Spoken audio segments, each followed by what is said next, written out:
The Book of Ruth is included in the third section, or writings, Ketuvim, of the Hebrew Bible. In most Christian canons, it is treated as one of the historical books, and is placed between Judges and 1 Kings. The book tells the story of Naomi and her daughter-in-law Ruth, who returned to Bethlehem after the deaths of their husbands, where Ruth's loyalty to Naomi leads to her marriage to Boaz. Their son Obed becomes the grandfather of King David. They are also part of the lineage of Jesus Christ. Written in Hebrew during the Persian period, 550 to 330 before Christ, the book is generally considered by scholars to be a work of historical fiction. Evangelical scholarship considers the book to be a historical narrative. The book was valued by Jewish proselytes, as evidenced by the significant presence of Boaz in rabbinic literature. It also has a liturgical function, as it is read during the Jewish holiday of Shavuos or weeks. Some scholars believe that the Book of Ruth is probably a work of historical fiction. Others believe that the book is a historical narrative written in the form of a short story.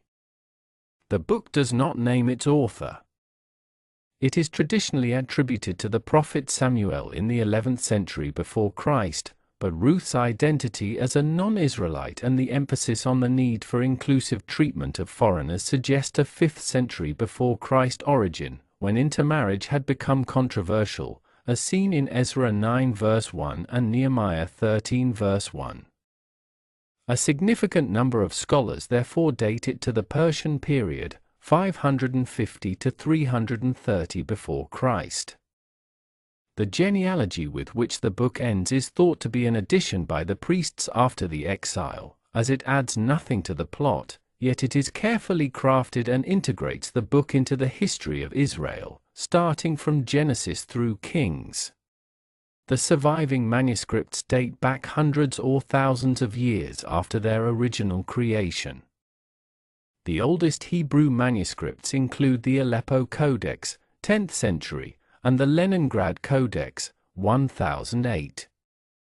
Some fragments containing parts of this book have been found among the Dead Sea Scrolls, for Q104, 50 before Christ, for Q105, 30 before Christ and 68 after Christ, 2Q16, 50 after Christ, and 2Q17, 50 before Christ, with only slight variations from the Masoretic text.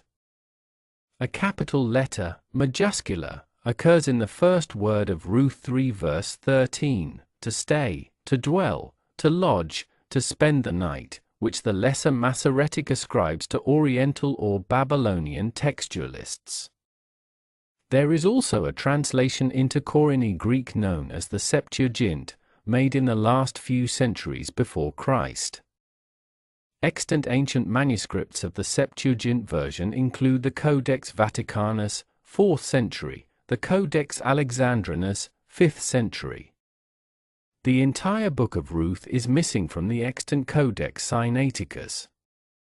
The story of Ruth illustrates the difficulty of trying to use laws given in books such as Deuteronomy as evidence of actual practice. Naomi plans to provide security for herself and Ruth by arranging a Levirate marriage with Boaz. She instructs Ruth to uncover Boaz's feet and lie down after he falls asleep. When Boaz wakes up, surprised to see a woman at his feet, Ruth explains that she wants him to marry her. The usual interpretation is to see sexual allusions in this part of the story, with feet being a euphemism for genitals. Since there was no heir to inherit Elimelech's land, custom required a close relative, usually the deceased's brother, to marry the deceased's widow to continue the family line. This relative was called a Goel, relative redeemer. Since Boaz was not Elimelech's brother, nor was Ruth his widow, scholars call the arrangement here like a levirate. A complication arises in the story when it is revealed that another man is a closer relative to Elimelech than Boaz and therefore has first claim to Ruth. This conflict is resolved by custom, which requires that the land remain in the family. A family may mortgage land to protect itself from poverty, but the law requires a male relative to buy it back into the family. Leviticus 25 verse 25. When Boaz meets the close relative at the city gate, the place where contracts are settled, the relative initially agrees to buy the land from Elimelech, now Naomi, but upon hearing that he must also take Ruth as his wife, he withdraws his offer. Thus Boaz becomes a relative redeemer to Naomi and Ruth. The book can be read as a political parable, dealing with the problems surrounding the time of Ezra and Nehemiah, 5th century before Christ, in contrast to the Ezra-Nehemiah story, in which marriages between Jewish men and non-Jewish women were dissolved. Ruth teaches that foreigners who convert to Judaism can become good Jews, foreign wives can become exemplary followers of Jewish law, and there is no reason for them or their descendants to be excluded from the community. Some believe that the names of the participants suggest a fictional nature of the story. The husband and father was Elimelech, meaning my God is king, and his wife was Naomi, pleasant, but after the deaths of her sons Mahlon, sickness, and Chilion, weary, she requested to be called Mara, bitter. The reference to Moab raises questions, since in the rest of the biblical literature it is associated with hostility to Israel, sexual perversion, and idolatry, and Deuteronomy 23 verse 3-6 excludes an Ammonite or Moabite from the congregation of the Lord, even to their 10th generation. However, the Moabite Ruth married the Hebrew Boaz and bore him a son who became an ancestor of King David, and even after his death she was still considered a member of his family.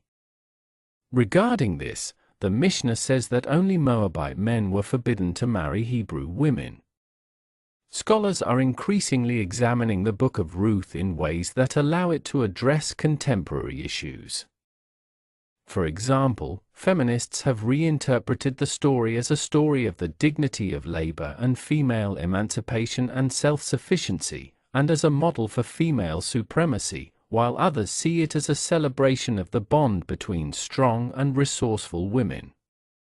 Still others see it as a book that defends the marginalized and oppressed. Whatever scholars may conclude, the story of Ruth is in the Bible and has spiritual significance for both then and now. Thanks for watching. Subscribe to the Moses Film channel and give the video a thumbs up in support.